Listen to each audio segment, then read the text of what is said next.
Okay, I'm really happy to share this today. This is a Jimmie Rivers original that he showed me, I think it was about 1994.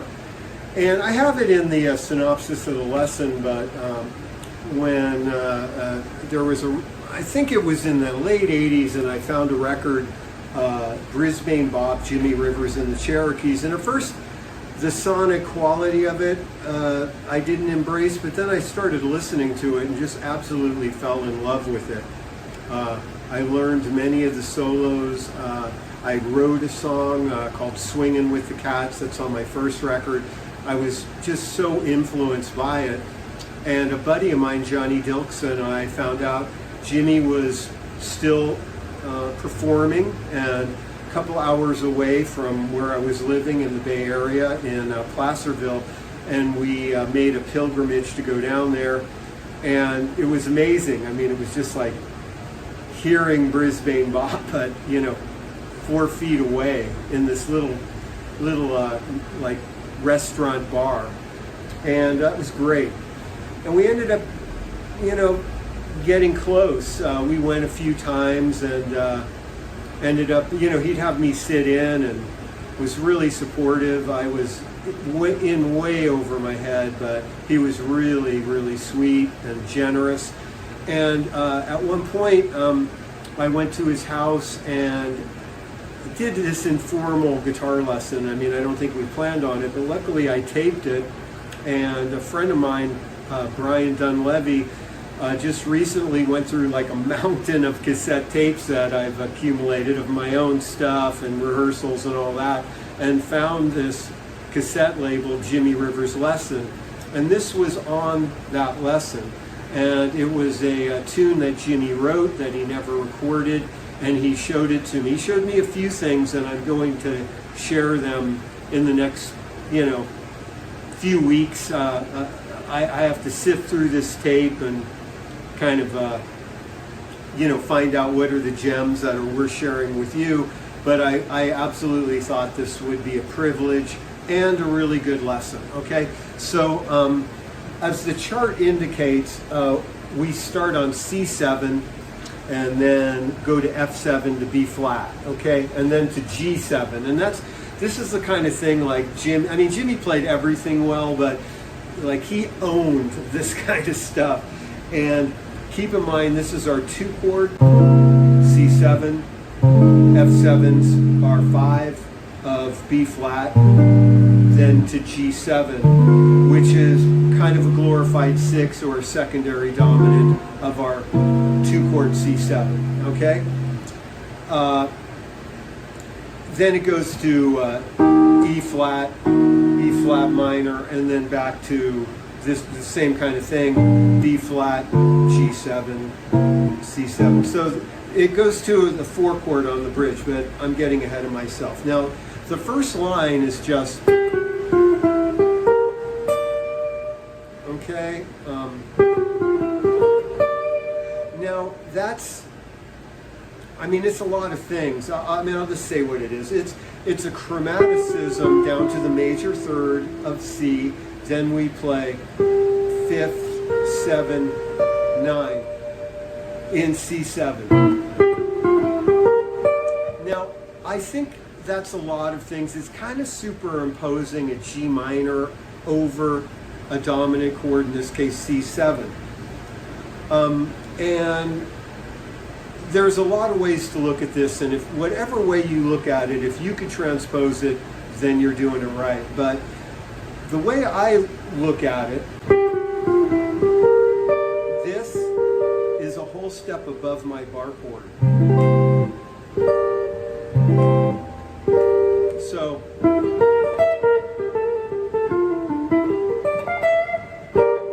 and so how do we do that in G? Well, here's our bar chord. Here's this. It's D minor superimposed over G7, but just this little shape. And how do you do it in B flat? So make sure you can transpose it and just not know at one place. Might seem a little unfamiliar territory, maybe, or maybe you been doing this for years, but it's such a useful phrase that has so many great colors. Very Charlie Christian.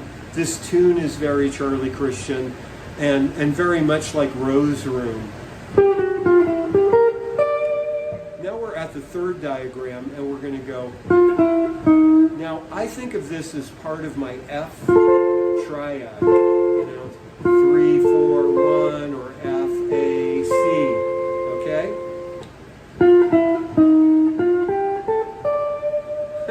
So it's so easy and lovely.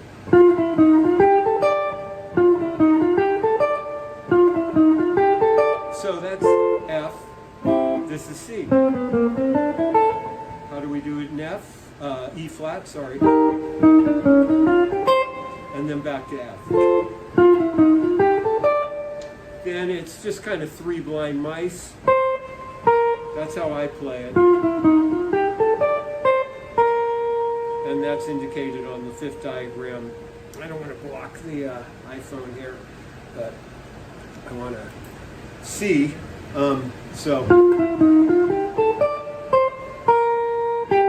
And then we play G, which is indicated in that same diagram. So we have 1, 2, 3, 1, 2, 3.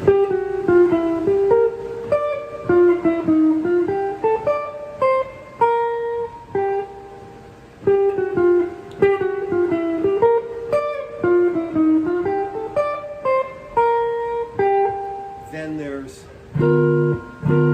okay, now that's G7 sharp 9. The Hendrix chord, does that help? There's our Hendrix chord, but we put our 2nd finger on the 10th fret to get the 5th in the bass.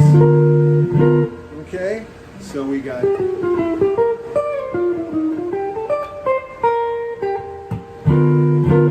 Now the next time this line I talked about in C, where you just look at this minor triad, if you will, or root 7, 9 of C7, we ascend. So it isn't a complete phrase, which you'll hear, but that's 1st diagram, row 2. Then, okay, and this gets a little tricky, and I'm not helping. Okay, so that's 2nd diagram. Now I have, so that's diagrams 2 and 3 of row 2, and then we're going to go, and I wasn't sure how to write that out, and it might be confusing. I hope not, and my apologies if it is, but it looks like,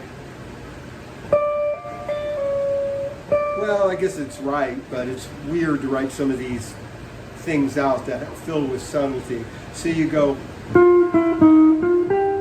got to put 1 there. Okay, 1 hurries up and gets to the 10th fret, and we go.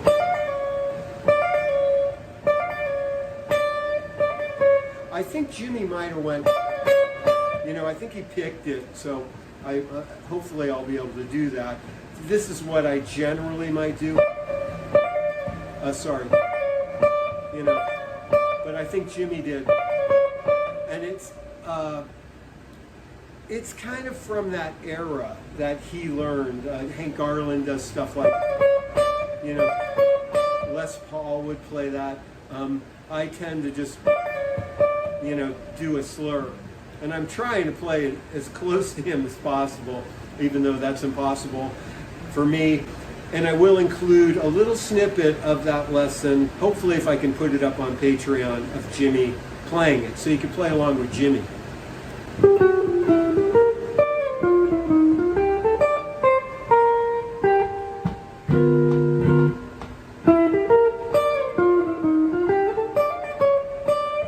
Okay, that's what we've done so far. Now he does basically this lick, but he does it up here in B flat. And that is 1st diagram, row 3. A lovely way to go to the 4 chord. B flat, going to this, to E flat.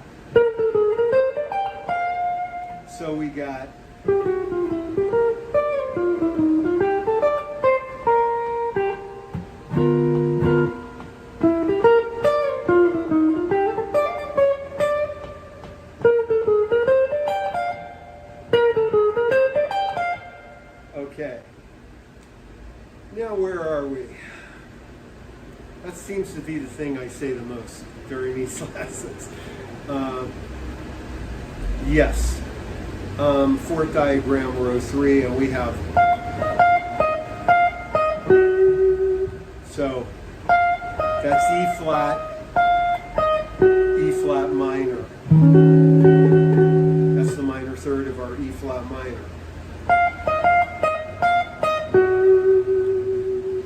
And now we're on first diagram, row 4, and we go. And that goes to our G chord. B flat, G.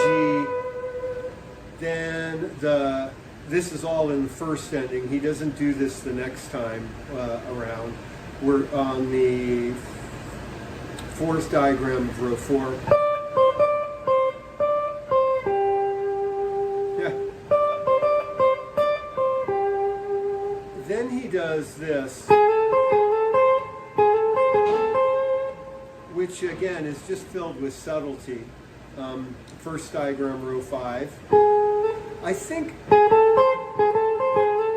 can't remember if he hammers this on or not. I don't have it indicated, so maybe he doesn't. So just pick it. You can hammer it on too. I wouldn't, kick you out of bed for eating crackers if you hammer on. But that's a hammer on. That's picking it. Then he does a slide, second diagram of that row. Then this. Okay, so it's, and that's then we go to the top. This is from the top, the beginning.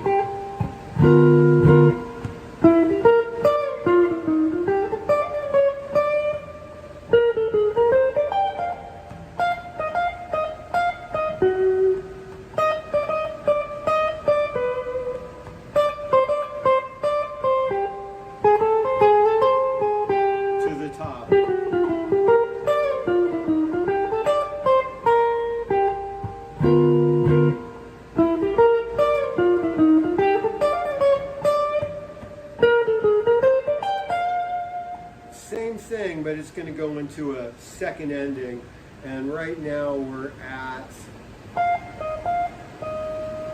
yeah, good. Okay, we're at fourth diagram, row 3, because we went to the top and we're going through it again, and we go, then go to where it says 2. So the first time we did, this time, the second time, okay, different note, and this is the same as before. Okay, then we go to the theme phrase, which is indicated on second diagram, bottom row.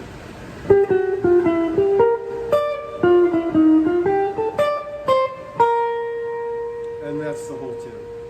And it's a great little song. With a lot of Charlie Christian inspired phrases. I mean, to me, it just sounds like a good solo, too. Now, this was, I don't know how long ago, 26 years ago, I don't know what it was. And on the recording, Jimmy does 2 things at the end. And he also does, I've written out. So we have an alternate, and I kind of like the alternate. It's the same phrase. Let's take it from bottom row, diagram 4. Then play this note again, and then just go right to B flat. Okay? And Jimmy does like a Count Basie thing, and I remember he did his Count Basie thing was really unique, and I kind of can't make it out. Like everything sounds right, but like I would do something like that. That's my Count Basie ending, and I didn't write that out, but I'll show it to you just so you know. It's.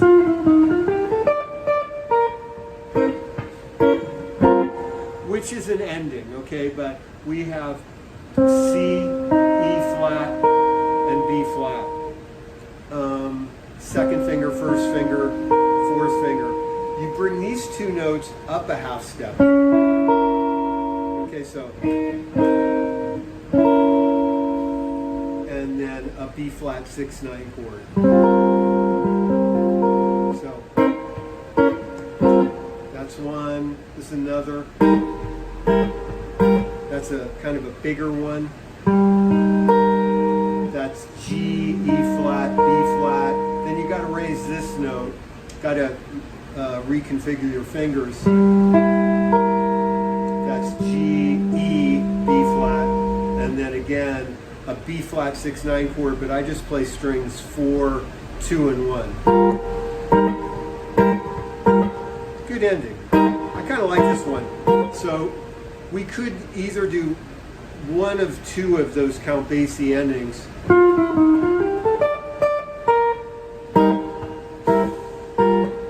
Okay? And that's the Jimmie Rivers original. So good. I have the chord thing, you know, it's just basically Freddie Green chords, C7, F7, probably B flat 6, G7, C7, F7, B flat 7, which is propelling us to the E flat chord. Now the E flat chord, I call this Bach E flat. Okay, don't ask me why, but if you study with me, if I say yeah, play Bach E flat, people know what I'm talking about. Then this, get the minor third in there for the E flat minor. So like an album cover photo shot, you know. But it's nice. It's not doesn't have a seventh in it, and I kind of like that. You know, it's a little neutral. Then B flat, G7.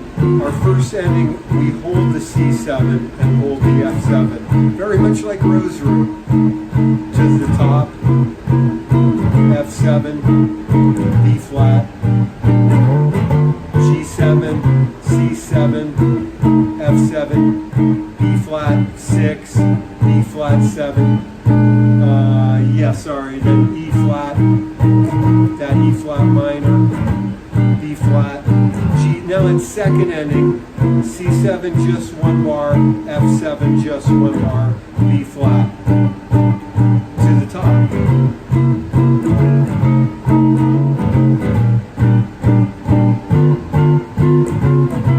Sometimes I use half-step stuff like this, but you don't want to go crazy.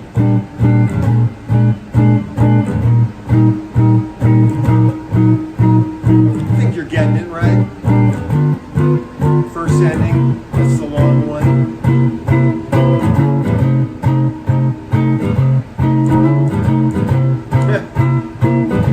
So, I think you get it. Alright, so I've included in this some audio lessons that I have where I from tracks off this record. This is the record, I think. I have a lot of Jimmie Rivers stuff, but this is the one, at least as far as I'm concerned. And no disrespect to his other records, because they're really good. This is the first one I heard, and I mean, it's amazing. Brisbane Bop. I used to have 2 copies. I don't know what happened to one. But it might be a little hard to find. You can find it on Discogs. I don't think this is on Spotify, but you know, maybe it is. I don't know. I don't subscribe, but a friend checked it and he didn't find it. This is a record Jimmy gave me. It was a bandstand record where he does more of a New Orleans thing, where he was kind of coming from, and it's a good record. This record's good. It's really expensive. I might go for a Brisbane Bop. I think even that might be cheaper. But it's a bandstand record, and I had to have it. And it's got a great cover picture of Jimmy on it. And then there's these, and they're kind of he's like a band member playing New Orleans music, and when he solos, it's like a light beams down from the sky, on one of these records, and unfortunately, I'm sorry, I don't remember which one. He doesn't play too much, but I'm glad I have him. So that's the Jimmie Rivers thing. I'll try and get that MP3 up on Patreon, assuming that'll just be easy. I might have to do it in a different post. And I'll include, I did a vinyl treasures on this record, I'll include that. And of course the tab.